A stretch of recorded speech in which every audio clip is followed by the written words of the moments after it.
ഇടതുമുന്നണിയുടെ ഇത്തവണത്തെ കനത്ത പരാജയത്തിന്റെ കാരണം ഭരണവിരുദ്ധ വികാരം മാത്രമാണ്. CPM-ന്റെ അമിതമായ മുസ്ലിം പ്രീണനമാണ് LDF-നെ ഇത്രയും വലിയ തോൽവിയിലേക്ക് തള്ളിവിട്ടത്. ഇത് പറയുന്നത് ഡോക്ടർ MK മുനീർ. മതാധിഷ്ഠിത പാർട്ടിയായ മുസ്ലിം ലീഗിന്റെ നേതാവായ മുനീറിന് പോലും നാണം തോന്നുന്ന തരത്തിലുള്ള മതപ്രീണനമാണ് കേരളത്തിൽ CPM നടത്തുന്നത്. കോഴിക്കോട് മണ്ഡലത്തിൽ LDF സ്ഥാനാർത്ഥിയാകുന്നതുവരെ അദ്ദേഹം അറിയപ്പെട്ടിരുന്നത് സഖാവ് ഇളമരം കരീം എന്നായിരുന്നു. പെട്ടെന്ന് തന്നെ കരീം സഖാവ് കരീം മിക്കയായി മാറി. മുസ്ലിം ഭൂരിപക്ഷ പോക്കറ്റുകളിലെല്ലാം അരിവാൾ ചുറ്റിക പച്ച പിടിച്ചു. അഭിമന്യുവിന്റെ കൊലയാളികളായ പോപ്പുലർ ഫ്രണ്ട് ഭീകരരുടെ രാഷ്ട്രീയ രൂപമായ SDPI നടത്തിയ ഇഫ്താർ വിരുന്നിൽ കരീമിക്ക പങ്കെടുത്ത് സ്വന്തം മതസ്വത്വം ആഘോഷിച്ച് മുസ്ലിം വോട്ടർമാരെ വശീകരിക്കാൻ ശ്രമിച്ചു. കേരളത്തിലെ മുസ്ലിം സമുദായത്തെ ഒരു തരത്തിലും ബാധിക്കാത്ത സിറ്റിസൺഷിപ്പ് അമെന്റ്മെന്റ് ആക്ടിന്റെ പേരിൽ കോൺഗ്രസിനെ കുറ്റപ്പെടുത്തി യഥാർത്ഥ മുസ്ലിം സംരക്ഷകർ തങ്ങളാണെന്ന് വരുത്തി തീർക്കാൻ വിജൃംഭിത പ്രചരണമാണ് കരീമിക്കയുടെ ടീം നടത്തിയത്.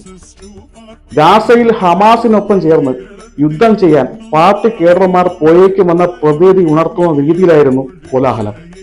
കടുത്ത യാഥാസ്ഥിതിക സ്ത്രീവിരുദ്ധ ഇസ്ലാമിക കൂട്ടായ്മയായ സമസ്തയുടെ ചങ്ക് റോസാക്കാൻ കമ്മ്യൂണിസ്റ്റ് നേതാക്കൾ പരസ്പരം മത്സരിക്കുകയായിരുന്നു. ദേശാഭിമാനിയുടെ പ്രചാരണ പരിപാടികൾ നിർത്തിവെച്ച് സമസ്തയുടെ മുഖപത്രമായ സുപ്രഭാതത്തിന്റെ ക്യാമ്പയിനുമായി വിപ്ലവകാരികൾ മുന്നിട്ടിറങ്ങി.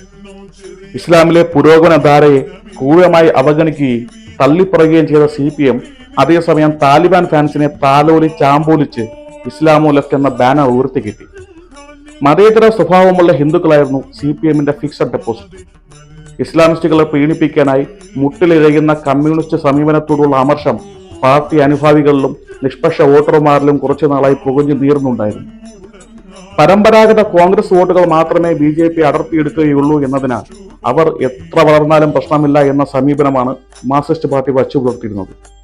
ഫാസിസ്റ്റ് വിരുദ്ധ പോരാട്ടം എന്ന ലേബലിൽ നടത്തുന്ന മതപ്രീണനം സമസ്ത കണ്ണുരുട്ടിയാൽ മുട്ടിടിക്കും എന്ന നിലയിലേക്ക് കാര്യങ്ങൾ വഷളായി തുടങ്ങിയപ്പോൾ കറതീർന്ന സെക്കുലർ അണികളുടെ മനോഭാവത്തിൽ പോലും മാറ്റം വന്നു തുടങ്ങി.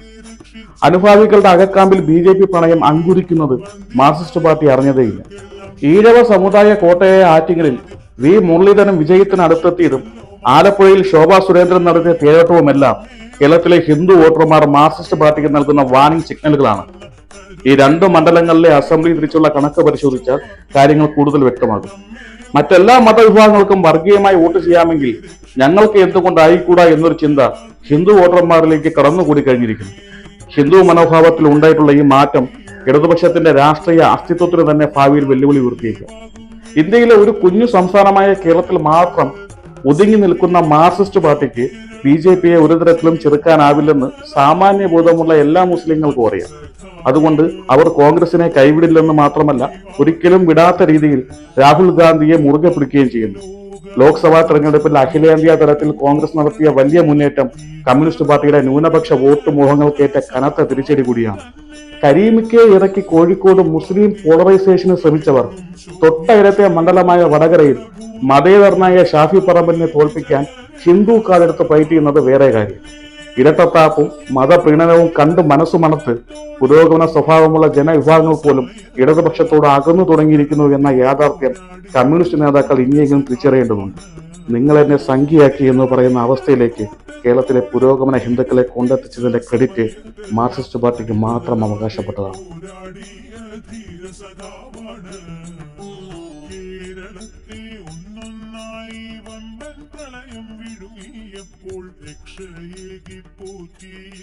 മാർക്സിസ്റ്റ് പാർട്ടി കേരളത്തിൽ